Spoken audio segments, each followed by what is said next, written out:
Why do so many people dislike Hasan? Today we are taking a middle-of-the-road look at Hasan Piker, the political streamer that I'm sure you've heard of. If you're anything like me and don't get your political information from YouTube or Twitch, or really anywhere, then your exposure to him may be limited to out-of-context clips and hit pieces. I thought we'd take a little dive into the pool of incredulity that surrounds him to see if he's as bad as everyone says that he is. He seems to have a ton of easily clippable, potentially out of context moments, which I'm sure are easy to get when you spend more than 40% of your life online. They didn't deserve it, you fucking idiot. My goal is solutions. Your goal is the continuation of violence. You want way more than 260 people dying. But is that a good reflection of his actual content and of his character? I've tried to keep our clips to more up-to-date ones, but some of the older ones are just too prolific and too relevant to this discussion to ignore. So let's get into it. Out of touch. One of the big criticisms of Hasan is that he's out of touch. But this seems to be something that he somewhat understands. How much do you agree with the statement that streamers are out of touch? Infinitely out of touch. Of course I agree with that statement. And to be fair, it's something that we could say about a lot of big streamers. For example, Pokimane talking to her fans about the price of her minor cookies. Like, oh my god, $28 for cookies? It's 4 bags. That's $7 a bag. I know math is hard when you're an idiot, but like if you're a broke boy, just say so. Anyway. Or these messages that XQC sent H3H3 about the price of his watch. The messages read, "Don't forget, I got your whole house on my wrist." But how much does this apply to Hasan specifically? Let's take a look at some clips. In this clip, Hasan states that he makes as much as a doctor who's been practicing for about 10 years. I make like, 10-year doctor or like, law firm partner money, okay? Which is a lot. For the average Joe, it's a lot. But these motherfuckers think I'm Jeff Bezos because they're so stupid. We're going to be generous and use statistics of doctors in their prime earning years from 40 to 55. But the data shown is from 2017. The earnings statistics that we're using for Hasan are also older, from 2019 to 2021, just because we don't have access to any that are newer than that. These are from the Twitch leaks. They're also only from Twitch, so it doesn't count any of his other sources of revenue like merch sales or YouTube. From August 2019 to October 2021, Hasan made $2.8 million. That's roughly $1.3 million a year. And these earnings were 3 years ago, so it's a very, very conservative view considering he made that statement about doctors this year. If we look at this graph, we can see that specialists in their prime earning years can make upwards of this amount, but only in the top 10%. And of this amount, 31% of those wages come from other avenues, not just from doing their surgeries and their specialties, so from other avenues like investments. If we're looking at the average specialty though, none reach his annual estimate of $1.3 million. Neurosurgeons only, by comparison, only make $921,000 a year. This would just suggest to me that he's quite out of touch with how much money he's actually making. This clip is purported to be an out-of-context clip that was taken of Hasan, so let's watch the clip and then let's watch the context after that. So this is the clip. Yes, a real job can be gruesome, a real job can make you very tired, but a real job doesn't suck the soul out of you, you know what I mean? In the same way that 9 hours of streaming absolutely will. And the context is that he's talking about social battery-wise, not overall who has a harder job. No, social battery wise, unless you're in retail, it's very different. You're out of touch. I'm gonna die, dude. There's motherfuckers who are accountants in here and they're misunderstanding what I'm saying. 9 hours of constant performance and people pleasing taps you out from social scenarios. But even social battery wise, I see social batteries very differently. And to me, this is still an out of touch thing to say. It's not a forced social interaction. It's one where you get to set the boundaries of the limit of social exhaustion that you are okay with. Secondly, social exhaustion does not occur in a vacuum. It's not just about the time that you spend socializing that causes your battery to deplete. The rate is affected by outside factors. How was your drive to work that morning? Are any individual clients more exhausting than others? Are there operational issues that you are responsible for? As an example, I am far more likely to be completely exasperated by any level of social interaction, even with my peers, if everything else in my day is going wrong, especially if I am responsible for the operational outcome of things that are going wrong that day at work. My battery that day is smaller because I have to allocate my finite mental resources somewhere else. As another example, 3 difficult clients may completely drain my battery within just 1 hour. But having 10 really easy clients could leave me completely energized at the end of the day, even after serving them all. Interacting with individual clients, in my opinion, is also a lot more draining than dealing with an amalgamation of individuals behind a screen. But that one's personal opinion. That one I think would vary individual to individual. I think the out-of-touch nature of the clip wasn't due to the way in which it was cut necessarily, although that didn't help. But it was also due to a lack of understanding of how social batteries work in the real world when you have a real job, because it's not something that he has a lot of experience with. I don't think it's malicious. I think it's just something that's hard to understand or really emphasize with if it's not something that you have to go through on a daily basis, and it's not something that you've been doing for many years on end, because I find that also plays into it. The longer you've been working, the more exhausting it is to keep working. On the flip side, I may be completely underestimating what it's like to perform for a group of people for hours on end. Especially if what you're giving them is an extension of your normal personality as opposed to just who you are. If you're selling more of yourself, if you're, putting on a performance, essentially. It's really hard to say because you won't have many people that do both. To round out this out of touch segment, I just want to add some things that he said that I found distasteful even when the context is included. I think it's out of touch because it's not something that he should be saying from his position of privilege, or any position if I'm being honest. But I do think it's an out of touch thing as opposed to a direct maliciousness and vitriol of spirit thing. This is a clip about a fellow creator, Dark Viper, who he disagreed with over React content. He said this: "You fucking clout goblin, dude. What a fucking musty little freak, dude. Holy shit. Look at him in his little fucking basement wearing his ugly ass tank top with his fucking hamburger meat popping out. My lord, what a fucking sick freak, dude." And this is some of the things that he said towards his own chat. Even if you have the context of what they were talking about, I don't think these things were appropriate to say. Are you schizophrenic, or did your head get cut off? Because you sure sound brainless. I hope that the rest of your life is as horrible as it is every single day, okay? There you go. Suck my dick. Yes, it did. Yes, it fucking did. You fucking piece of shit. Yes, it absolutely did. You genocidal scumbag. You have no fucking dignity. You do not have an ounce of dignity inside of your soul. And this one towards a politician. What the fuck is wrong with this dude? Didn't he go to war and literally lose his eye because some mujahideen, a brave fucking soldier, his eye hole with their dick? Isn't that how he lost his fucking dumbass eye? Because he got his fucking eye hole. Personally, I do think that performative exuberance plays a part in these quotes, as well as being riled up, hyped up by his own chat.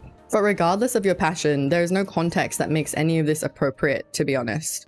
Especially more so when you're setting an example for the tens of thousands of people watching you, and you may not want to be someone who sets an example, but you don't have a choice when you have a chat that large. People are looking up to you, that's why they watch your content, that's why they financially support you. Champagne Socialist. Hasan is a vocal socialist, and his detractors often mention that he is a champagne socialist. A champagne socialist, according to these definitions on screen right now, is someone that professes socialism, but themselves enjoys a life of luxury and affluence. Hasan lives in a $3 million house and drives a luxury car. I don't think that the supposition of luxury is misplaced here at all. We're going to be talking about socialism under a very broad brush here, because I couldn't find any clips of him consistently saying what type of socialism he lays claim to. And we're going to keep things very basic, in line with my very basic understanding of socialism itself in these political systems. Even after all the research I did, I just find politics so dry and boring, but I absolutely did my best. To be rich under socialism, one must be uniquely skilled. And in this case, I think we can agree that big streamers do have a unique skill set that allowed them to be so massively popular in the first place. They reach their pinnacle even if luck played a part in getting them there. They're able to hold on to that peak because of the fact that they do have these unique skills that other people don't. And these talents can include looks and personality and gaming skills, all things that people find interesting and want to engage with. So in that sense, being rich and talented in itself does not disqualify one from being a socialist because of that level of skill it takes to reach the position that they're in. The question becomes, are they actually living life as a socialist, or is it merely a personality trait? One of the problems of socialism is, although there is an uneven distribution of wealth, there is no way to distribute it fairly. And that's where charity comes in. There is the assumption of hoarding wealth that comes with the idea of the hypocrisy of being that type of socialist. But it should be noted that Hasan does regularly donate both on stream and privately. It's okay to be on a spectrum of socialist beliefs. It just looks a bit jarring when you're preaching one thing and you look like the poster boy for commercialism. But is socialism not best defined by our actions and the way we treat people and our workers as opposed to the sum total of what we own? In this stream, his community raises $500,000 in 9 hours for relief for Turkey after an earthquake. Something that's just absolutely incredible and so charitable. It's amazing. I am incredibly proud of all of you. I'm incredibly proud of this community. I cannot believe that we were able to raise almost $500,000 in 9 hours. That is fucking nuts. Socialism is also well defined by how we treat our workers. Streaming is a non-traditional layout, but we can still look at the way that people treat their moderators and editors to get a look at how socialist their views really are. One aspect of it would be fair wages, or for example, a system where if a stream does particularly well with donations, the editors and moderators would make a little bit more. That could be a socialist way of doing things, but I don't know his format. I think another view would be potentially that workers get a say in the way that the business is run. So for example, if they're paid on a stream by stream basis and Hasan decides he wants to start doing 12-hour streams a day, would that mean that they have any say in the fact that they can still get paid the same amount, keep the same length shifts and just stagger them? Or if they can maybe get paid more for a longer shift, things like that. I also just want to very quickly mention that this post that I'm showing on screen right now that put forth that he does not pay his editors was shown to just be a misunderstanding, and he did pay that person in the end. But I think there was the assumption that they were just doing free edits for fun as opposed to actually doing work for Hasan.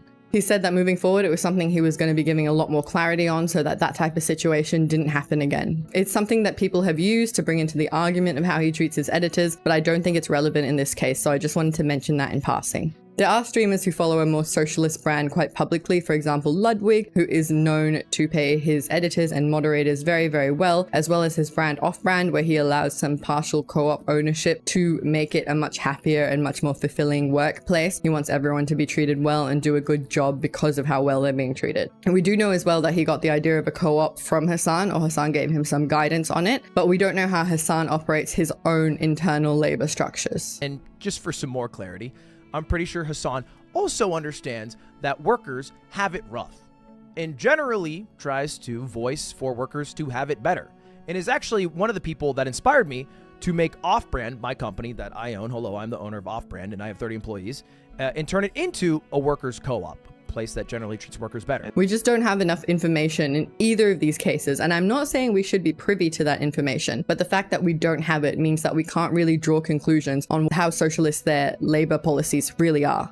We only know that that's what Hasan preaches. We don't know where Hasan lies on the spectrum, but we do know that he donates charitably when government organizations just don't fulfill the need that people have. But we can't know the full scope of everything. So is he a champagne socialist? I mean, partially at least. But whether or not the champagne as a metaphor for affluence is merely a distraction from actual acts of socialism is something that we really just can't know for certain. I found this quote from this article about one's ability to be socialist despite the public perception, and I think it's quite a good one. It doesn't matter how small, inconsistent, or dissonant with your lifestyle to the naked eyes this effort is. As long as it means there is a gentle pressure on the scales to tip it in the right direction, you can be a socialist. So in essence, is a champagne socialist still not in some senses a socialist at their core? Well, we can't know if we don't know the full scope of what they're doing, and it's not our business. So we can't really say.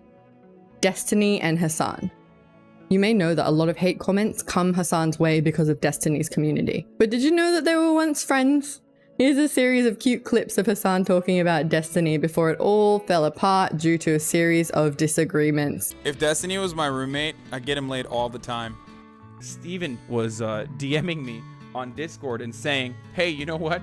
If you don't have a place to live, buddy, like, you can come stay with me. It's okay. What a good guy. Destiny is a great guy. No, why the f would I help anyone else? You're the only person I've ever done that for. You better feel special. Oh, wow. I do, dude. Well, Well, I mean, it's super cute, but You're cuter, don't worry.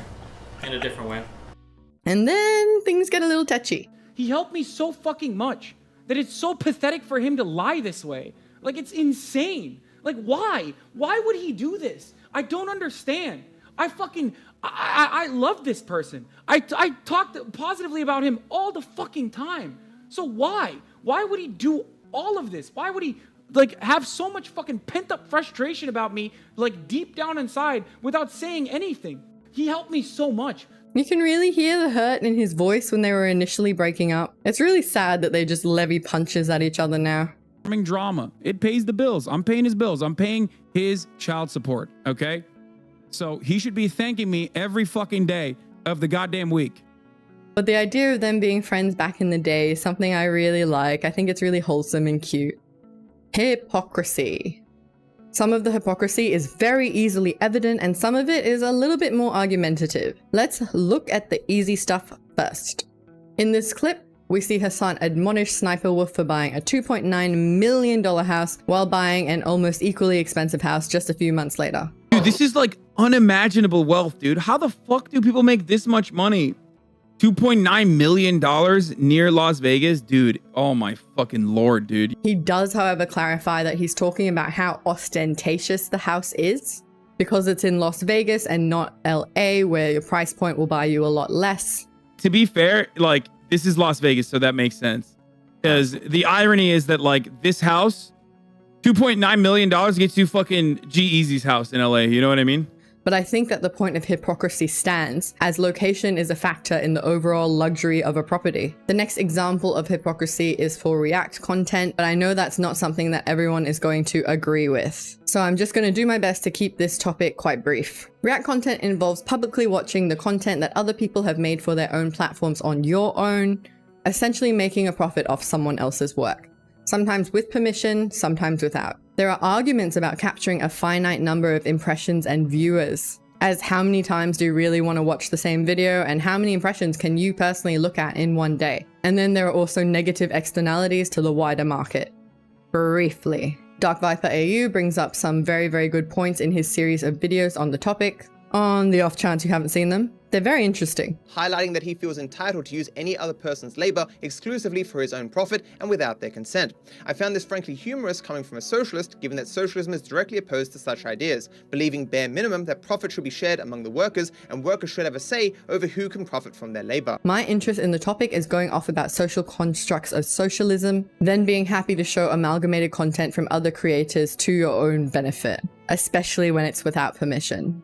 The argument isn't only that it takes away viewers from the original platform with negligible benefits to the original author, but also paying for their time in making their content in what amounts to exposure. I'm not going into the wider discussion of React content here, just in regards to being a socialist. That's just a very, very brief overview. I highly recommend watching that series if you're at all interested in the topic. He's very well spoken, it's very entertaining. News coverage. In this clip, we're going to see how Hasan has made claims without sufficient evidence, and it was really, really well put by the Willie Mac show, so I'm just going to show you some excerpts of what he said about it. It's always wrong. Russia was deploying units across the Ukraine border. US intelligence said that they were going to invade, but Hasan and his intelligence team of absolutely no one says no. And we got a lot to talk about. I was right about Ukraine. That's right.